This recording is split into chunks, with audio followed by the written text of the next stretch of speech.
Bienvenue sur Handicap Radio TV, votre simple moyen d'information. N'oubliez pas de vous inscrire pour ne rien manquer de nos prochaines éditions. Balance affaire Samuel Paty, un procès historique, des peines exemplaires. Le procès concernant le meurtre de Samuel Paty, un enseignant décapité le 16 octobre 2020 à Conflans-Sainte-Honorine, s'est tenu à Paris, devant la cour d'assises spéciale entre novembre et décembre 2024. L'enseignant avait été ciblé après avoir montré à ses élèves des caricatures de Mahomet lors d'un cours sur la liberté d'expression. Une campagne de haine en ligne l'avait désigné comme cible, menée notamment par le père d'une élève et un prédicateur islamiste. Loup pointant vers la gauche contexte. Samuel Paty a été injustement accusé d'avoir humilié un élève absent le jour du cours par Brahim Knina, son père, qui a publié plusieurs vidéos trompeuses. Il est soutenu par Abdelhakim Sefrioui, un activiste islamiste, qui diffuse cette campagne sur les réseaux sociaux. Les vidéos ont rapidement attiré l'attention d'Abdullah Kanzorov, un réfugié tchétchène de 18 ans, qui a tué Samuel Paty et a été abattu par la police peu après. Balance déroulement du procès.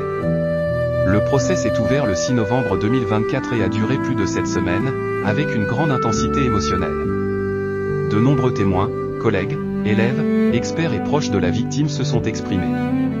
Le verdict a été rendu le 20 décembre 2024, après 32 heures de délibération. Homme balance peine prononcée. Abdelhakim Sefrioui, 15 ans de prison pour association de malfaiteurs terroristes.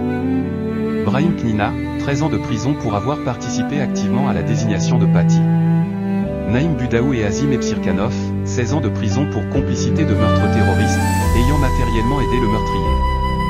Lukman Agar et Ismail Gamaef, peine de 1 à 2 ans et demi de prison pour échange avec le meurtrier sur des groupes islamistes.